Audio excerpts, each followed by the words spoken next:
I think that a lot of very important points were brought up by Professor Augustin, because working with comorbidities is really, really difficult. In atopic dermatitis, we have a very good definition in the clinic, and most children with atopic dermatitis suffer from this disease. Some of the dermatitis in children is unspecific, but a large proportion is definitely atopic. When we move into the adults, it's a relatively new generation of adults from the growing epidemics in the 80s and 90s that now have become old enough to be studied in terms of prevalence and comorbidity.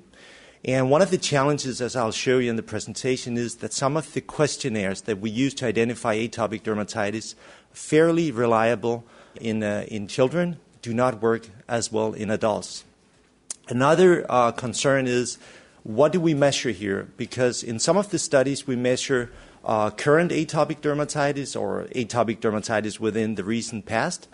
And other studies, they try to estimate a life history of atopic dermatitis. So we are back to comparing the apples and the pears. But most importantly, when we study comorbidity or we study prevalence of diseases, it's imperative that we avoid misclassification. So there are many obstacles and many pitfalls when doing these studies. I'll try to work you through the correlation and the association between atopic dermatitis and cardiovascular diseases and type 2 diabetes in this presentation. I have no relevant disclosures for this presentation. And I mean, one of the key questions today, or in general, is really whether atopic dermatitis is an independent risk factor for cardiovascular disease. I'll try to walk you through that, and hopefully I can give you an answer. I'll try to go through first the cardiovascular risk factors for type 2 diabetes and cardiovascular disease. I'll try to look at some of the more important outcomes in cardiovascular disease, and then I'll try to put into context the clinical relevance for your patients. If we jump straight to mortality, we don't have too many mortality data. I have not been able to come across other data than this one that I'm showing you here. But this is a 10-year matched case control study where we try to follow atopic dermatitis patients and controls and see whether atopic dermatitis patients die at an earlier age than controls. And we do see a slight significant difference in this Cox regression analysis. But if we look at atopic dermatitis compared to psoriasis, then the picture is actually different. Here's a more meaningful difference, showing what we probably already know, that psoriasis patients have an increased risk of mortality, mostly due to cardiovascular diseases. This has been much debated and discussed, whether it's the lifestyle factors or whether it's the systemic inflammation. I won't go more into detail with that. But I want to emphasize one of the differences between these systemic inflammatory diseases, which we'll also see when we try to compare in absolute numbers or in absolute prevalences the various cardiovascular risk factors. And this has nicely been done by Professor Augustin. We have similar data that we have published in Copenhagen, and I'll go to them here. And they show very nicely that the absolute difference between atopic dermatitis and psoriasis for these metabolic syndrome risk factors is actually very, very different. But if we go back to the mortality, then I showed you data that suggests that they actually die at an earlier point. But what do they die from? Again, we don't have a lot of data, but if we look at just the cause-specific mortality in atopic dermatitis patients, so these are unadjusted, meaning if the patients smoke more, we don't take that into consideration in the analysis. They're just raw data. But here you can actually see that atopic dermatitis patients, at least in Denmark, they die more often from cardiovascular disease than controls from the general population. When studying comorbidity, there are various factors that can affect the association estimates that we get out of our analysis. And for those of you who have not worked with the registries that I work with, I can tell you it's always possible to find an association, almost. So we have to be very, very careful when we do the studies. We have to select the right control group. That could be another group of patients with inflammatory disease. That could be other patients that came to a physician for some reason, to try to avoid some of the surveillance bias that really is critical when doing these studies. But if we look at some of the factors that can affect association, that can be shared genetic risk loci. There can be lifestyle factors associated with disease, such as tobacco smoking or alcohol consumption. And then there can be disease-specific factors. And for atopic dermatitis, inflammation is a good example.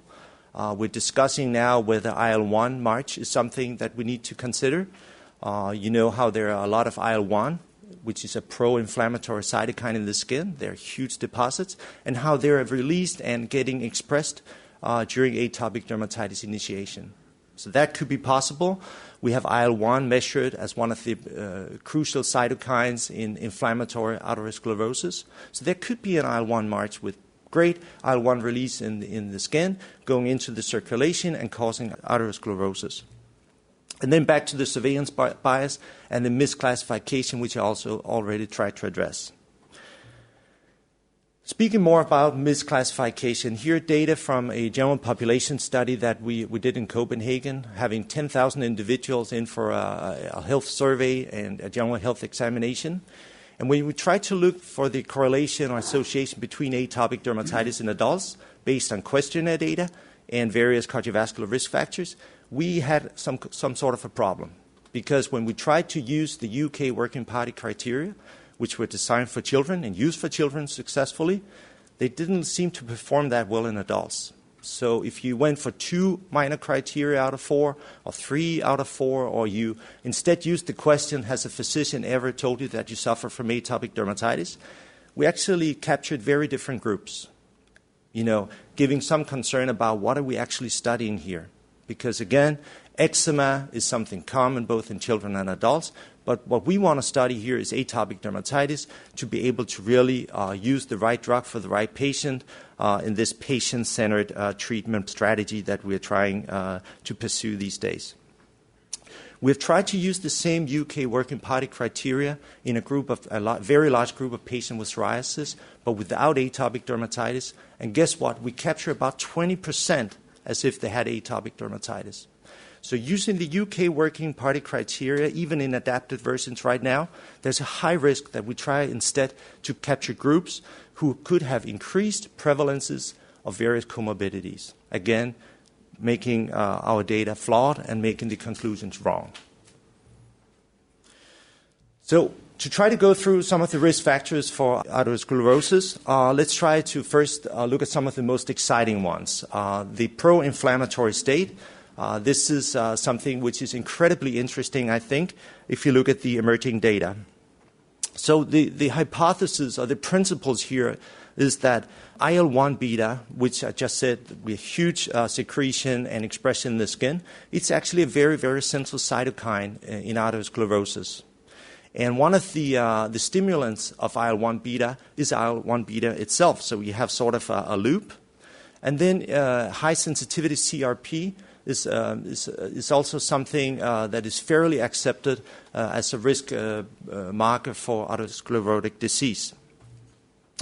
If we look at the Kansas trial where canakinumab, which is an IL-1 beta inhibitor, was used in this cohort of patients with a myocardial infarction to see whether it could prevent the next major adverse cardiovascular event, then there were incredibly interesting findings, because here for the first time it was shown clearly that atherosclerosis is not just about increased lipids.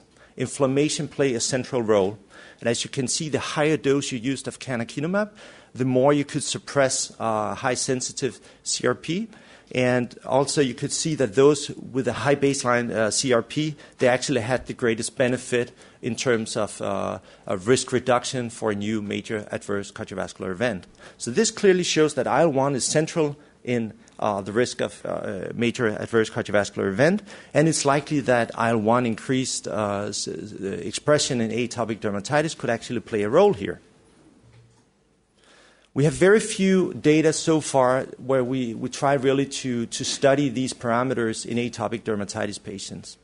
We know from human and animal studies where we have patients and animals with knockout of the filaggrin gene that there is a dose-dependent increase in IL-1 beta in the skin.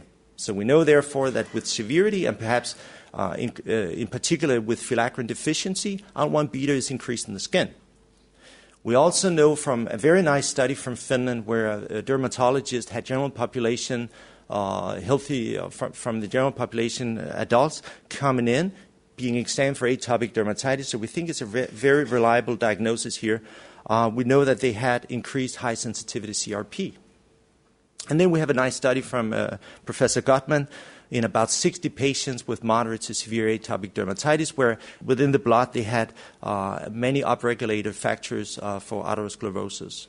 So when we measure these patients, we do see that some of the relevant cytokines and some of the relevant factors for atherosclerosis are actually upregulated.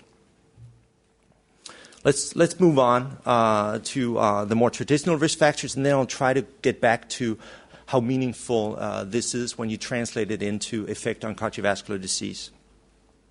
When we go through some of the major cardiovascular risk factors, I know you'll be bored because you know them. You've read about them in the newspaper before starting medicine, and then you had 7 or 5 or 4 years of studying these factors. But just to briefly go through which one are associated with atopic dermatitis, I think this is relevant because these are the factors that you could actually address in your patient. Now, family history has not been studied much. One study from Germany tried to look at whether there was shared genetic risk loci for cardiovascular disease and atopic dermatitis, but didn't find any overlap. That's the only data I know of. But if we try to go to smoking and alcohol, we have meta-analyses that have tried to test whether the consumption of tobacco or alcohol is increased in atopic dermatitis. We have few studies for alcohol use, about 6, and here you see no association. But for more detailed studies, we know that those with most severe atopic dermatitis, they drink much more than healthy peers and in much higher amounts. Looking at smoking, there's about a 2-fold increased association between atopic dermatitis and smoking, and this is something I think is meaningful. Clinically also, this is something that we as physicians could address. In other comorbidity studies we have conducted, Professor Augustin included the Charleston comorbidity study, we could see that those with the most comorbidities of atopic dermatitis patients, those were the smokers. We've seen it with the risk for autoimmune disease. It's also increased in atopic dermatitis patients who smoke. So there's no new message here that smoking is not good for you, and it does increase the risk of disease. Looking at the body constitution of atopic dermatitis patients, there seems to be sort of a mixed picture when a meta-analysis looked at the association between overweight and obesity and atopic dermatitis in different continents. So in Asian countries, in North American countries, there seemed to be an increased body size compared to healthy controls, whereas in Europe it seemed to be very similar. We have, again, very few data about physical activity. It is possible that atopic dermatitis patients, they exercise less. That could be due to itch following exercise or during exercise. It can be due to concomitant asthma. It could be for many, many good other reasons. Perhaps they smoke instead of exercising. But when we look at the few data available, there seems to be fairly similar exercise levels in the two groups.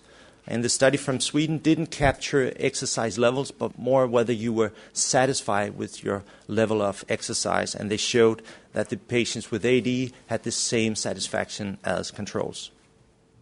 Then here's some data from a meta-analysis looking at the association between atopic dermatitis and hypertension.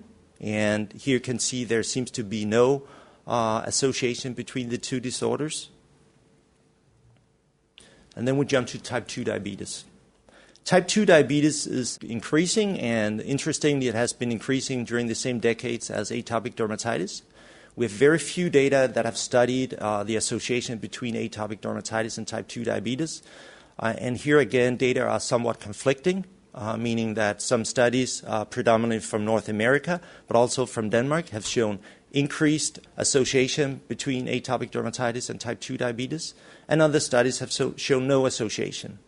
And again, I remind you, when we look at these studies or these patients, we look at a group level. So with the hygiene hypothesis and the wealthy families who had children with atopic dermatitis, perhaps we have a large group here who are super health conscious. But we may have a different group which are not health conscious and who have some of the lifestyle factors associated with type 2 diabetes and cardiovascular disease. And here we could actually see a positive association. In a meta-analysis, including quite a number of studies here, we see no signal really, so no association between atopic dermatitis and type 2 diabetes. But an interesting thing is trying to look at the risk factors for type 2 diabetes. And I've tried to highlight in red here some of the factors that actually are associated with having atopic dermatitis. So that's smoking, and that's the use of corticosteroids, and the use of cyclosporin A. And these are some of the same risk factors for osteoporosis, where we do see a positive association between atopic dermatitis and osteoporosis. And these factors could also be able to perhaps drive an increased association for diabetes type 2. Now remember that the skin barrier in atopic dermatitis is impaired, and that's both in lesional and non-lesional skin. And if you look at studies trying to look at the penetration of various chemicals, including many that have looked and studied the penetration of topical corticosteroids, then there seems to be a 2 to 5-fold increased penetration. And that goes it goes in particular for inflamed skin or lesional skin, but also for non-lesional skin.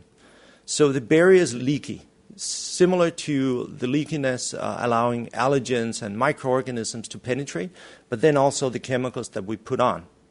And therefore, it's likely that if you overuse topical corticosteroids, this is a discussion that has been raised in the past, but if you overuse them on too large body compartments in too high concentrations for too long time, then some of the steroids that you apply to your patients, they will go through and they could have systemic effects. And we have anecdotal evidence of patients who have suffered from more systemic adverse events from topical corticosteroids due to increased absorption. Unfortunately, we don't really know what patients are susceptible to these mechanisms, but it's worth studying, and it's relevant for the risk of type 2 diabetes. Now, trying to look at the association between type 2 diabetes and topical corticosteroid use, in a different study, we found actually that the association between type 2 diabetes and AD was actually reduced following adjustment for topical corticosteroid use. And therefore, we went out and took a very large group of type 2 diabetes patients, and then in a case-control design, we tried to see whether they had increased use of topical corticosteroids, of systemic corticosteroids, of topical calcineurin inhibitors, and of some of the immunosuppressants that we use to treat this disease. And then we found an association between the use of systemic and topical corticosteroids, but not for the other drugs. Then we tried to make a cohort design, trying to adjust for everything we could, and then we tested whether those who had never had diabetes type 2, whether they would develop type 2 diabetes to a higher degree than controls that never received topical corticosteroids. And I'll show you here some of the results from the association study, that is the case control design, but we have the exact same results when we're looking at prospective design, meaning there is a dose-dependent association between topical corticosteroid use and type 2 diabetes. Now, I'm not claiming that if you use a hydrocortisone, then your patient is all of a sudden at risk of type 2 diabetes, but I just want to raise awareness that if we overuse it for too long time in body compartments with increased skin permeation, then we can actually risk that our patients develop another serious and chronic disorder than just atopic dermatitis. So in summary, for the cardiovascular risk factors, atopic dermatitis is definitely associated with a lot of cardiovascular risk factors, mostly smoking as the most important one. In North America, body mass index is increased, same in Asian countries, but not in European countries when you compare to peers. And then I think corticosteroid use, of course, in particular systemic use, but also topical use is something that needs our attention if we start misusing them. So if we go to some of the more serious outcomes of this talk today, then it's the cardiovascular disease outcomes. And just to remind you, we have this vicious cycle where you would go from having atherosclerosis, then you may have coronary artery disease, you'll have ischemia, infarction, and heart failure. Looking again at meta-analysis data, there seems to be a slightly increased prevalence of angina in patients with atopic dermatitis. We know from a nice study from Dr. Vestergaard that coronary artery disease seems to be more common in patients with atopic dermatitis than controls. So there is something here. If we move on and go to myocardial infarction, there seems to be no association. And then stroke, no association.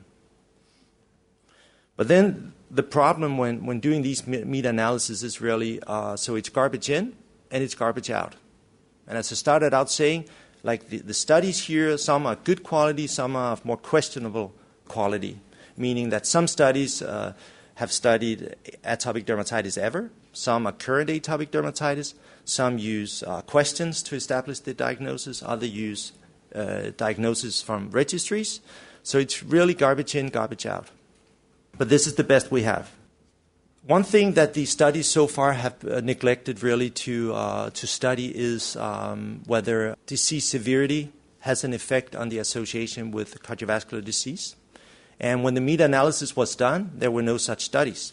And then a week later, and this nice study comes out in the BMJ, showing nicely, it's not intended for you guys to read, but you can see the dose-dependent association between mild, moderate, and severe disease and the various cardiovascular risk factors and the cardiovascular disease outcomes. Following the BMJ paper, there was a lot of media attention, and these are some of the headlines from the UK newspapers telling about this killer condition, atopic dermatitis, and we actually had patients coming to our clinic being devastated because now they were at risk of having a very, very serious condition. So please fix this, doctor. And when you see data like this, it's really of strong academic interest, and it could be of interest in some of our most sick patients, perhaps, we don't know yet. But if we look at a group level on the BMJ data, then you have to ask yourself, now how many patients with atopic dermatitis do you have to see each year to identify one case which is due to atopic dermatitis? One case. How many patients? And here is how many patients you need to see. You need to see 10,000 patients to see one case of cardiovascular disease due to atopic dermatitis. All right? So it's very interesting, but it's not clinically meaningful. And Aaron Levenstein, he said, statistics are like bikinis. What they reveal is suggestive, but what they conceal is vital. So here are my conclusions. I think that we should be careful about the study designs. I think that we now know that a physician diagnosis of atopic dermatitis is key when we study these diseases. And I'm sure that we'll have more data in the future, which will modify a presentation like the one I gave today. Thanks for your attention.